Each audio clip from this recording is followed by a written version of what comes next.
criatura e a ação do Espírito Santo faz com que ela, de dentro para fora, se transforme. Pastor, é possível ser comunista e ser cristão? Só há 3 situações em que isso é possível, uma pessoa se dizer comunista e cristã. A primeira situação é quando a pessoa não sabe o que é cristianismo. A segunda é quando a pessoa não sabe o que é comunismo. E a terceira é quando não sabe o que é nenhuma das duas. É impossível. Muito bom. É igual aqueles caras que, sei lá, tem um pessoal que tá com a camiseta do Hitler, do nazismo, e o nazismo ia matar ele. Eu estava dando aula na Califórnia e fui ali num momento de intervalo visitar a Rua Azusa. E um grande movimento do cristianismo começou ali. E perto da Rua Azusa, na rua principal, passava uma passeata pró-Hamas. Eu fui lá ver. Quando eu cheguei para ver a passeata pró-Hamas, a comunidade LGBTista estava Em alta lá. É inacreditável. É o que você falou. Se eles estivessem lá, os caras tinham matado eles. Pois é, entendeu? Por que acontece isso, ô pastor? Na sua visão do conservadorismo, você acha que tem grupos ali que manipula esses grupos que têm pouco conhecimento? Eu vou lhe dar uma resposta primeiro, levando em consideração o âmbito espiritual. A legalidade. Eles se unem no âmbito espiritual e o reflexo disso é o antissemitismo.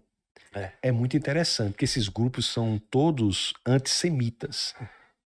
Porque Israel foi um povo, é um estado, né, o povo judeu, que foi levantado não para ser salvo, mas para apresentar Deus ao mundo.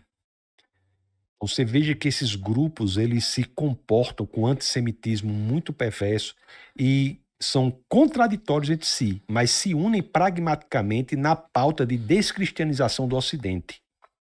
A pauta de descristianização do Ocidente faz com que situações inconciliáveis entre si sejam superadas e esses grupos se unem pragmaticamente para fazer uma passeata a favor de um grupo terrorista. Gênesis, no capítulo 6, no verso 11, que fala de Noé, e diz que Deus julgou o mundo porque o mundo estava cheio de violência. Quando nós lemos isso em hebraico, violência é a tradução do hebraico Hamas. Nossa. Hamas é violência contra o próprio homem e contra o próprio Deus. Aproveitando isso que o senhor estava... Vamos mudar um pouquinho de assunto, mas aproveitando... Mas se quiser voltar para o assunto da ciência, fica à vontade também. Não, eu gosto também. A gente dá para abordar muito assunto. Certo. Mas o senhor falou da questão do comunista, e hoje tem uma coisa que assustadoramente está acontecendo, e eu acho que isso precisa ser muito abordado, porque eu acho que muitas mulheres jovens estão indo para um caminho que vai ser difícil retornar, né? Quando você entra numa encruzilhada e escolhe o caminho errado, por quanto mais tempo você anda, mais difícil é voltar para o caminho certo. E a questão das mulheres que estão se expondo em sites como Privacy, OnlyFans, etc., as chamadas garotas do job. E você tem garotas do job que se falam cristãs. E aí, do mesma maneira que o senhor falou, do comunista, dá para ser do job e cristã? A pessoa, para ser cristã, ela pode ser o que for. Ela pode ser uma terrorista, uma prostituta, um assassino, pode ser o que for. Não há nada que você tenha que atingir para ser cristão. Basta que você genuinamente se arrependa, entregue sua vida ao Senhor. A partir daí, é nova criatura e a ação do Espírito Santo faz com que ela, de dentro para fora, se transforme. Então, o adúltero, a prostituta, o mentiroso, o ladrão, ou seja lá quem for, não precisa superar isso para ser cristão, mas uma vez sendo, há um processo de transformação. C.S. Lewis, que é um grande escritor, escreveu Crônicas de Nárnia, um professor emérito de literatura medieval e foi em Oxford e Cambridge. Ele dizia assim: não é interessante como dia após dia parece que nada muda, mas quando olhamos para trás tudo está transformado? Então, se essa pessoa a que o senhor está se referindo se diz cristã e está nessa situação, se verdadeiramente ela for cristã, ela deixará isso já já. Porque vai ser passageiro essa... A transformação é genuína de dentro para fora. A transformação de fora para dentro é inócua. Na Bíblia tem um rei muito bom, o rei Josias. Ele, quando exposto às Escrituras, ele rasgou as próprias roupas em arrependimento. se transformou. Aí ele quis impor uma lei civil religiosa. Só que, porque ele, vendo que tão bom como era, quis impor isso aí. Entendi. Mas isso não Aí já funcionou. falhou. O filho dele, quando exposto às escrituras, rasgou foi as próprias escrituras. Nossa.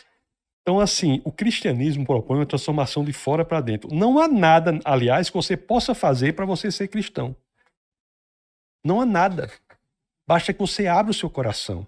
O exemplo do ladrão na cruz é um exemplo claro. Sim. O ladrão na cruz, o que ele tinha feito? Nada. Nada. O que ele poderia vir a fazer? Nada, já tava rendido lá. Estava rendido. Eu digo assim, ele não poderia caminhar nas veredas da justiça porque seus pés estavam pregados na cruz. Sim. Não poderia fazer boas obras porque suas mãos estavam pregadas na cruz. Simplesmente por ter aceitado o senhorio de Cristo, ter dito para Jesus, Senhor, Jesus prometeu a ele imediatamente, ainda hoje estarás comigo no paraíso. Aí eu digo, aquele ladrão havia tomado café da manhã com Satanás, almoçaria com o próprio Deus. Aí. Agora, no céu, professor Leonardo, nós teremos muitas surpresas. Muitas surpresas, porque ninguém engana a Deus. Sim.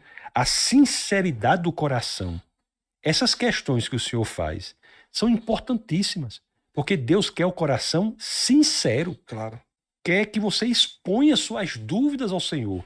Davi fazia questionamentos a Deus. O livro de Abacuque, eu com minha esposa aqui, nós fazemos um podcast chamado Conversa em Família, e um dos quais foi sobre o Abacuque. Abacuque começa dizendo assim, Senhor, onde o Senhor está, que a justiça é pervertida. Sim. Mais atual do que isso, onde o Senhor está. Questões sinceras diante do Senhor. O Senhor não quer Parece a hipocrisia. gente aqui falando do Brasil, né? A hipocrisia é inservível na obra do Senhor. Então, Deus, ninguém engana a Deus. Eu demorei décadas, olha que estupidez, eu demorei décadas para entender o arrependimento. Décadas. Porque eu entendia no passado o arrependimento como porta dos fundos, entende o arrependimento. O Hitler foi lá, matou 7 milhões de judeus, e aí falou assim, não, eu me arrependo, e pronto, vai pro céu. E não é assim. Né? Ele tem que ser uma coisa verdadeiro. E o arrependimento verdadeiro é muito difícil. Muito. É muito difícil. Né? São poucas pessoas que elas conseguem mesmo o arrependimento verdadeiro. Isso é uma coisa que eu demorei muito tempo para entender.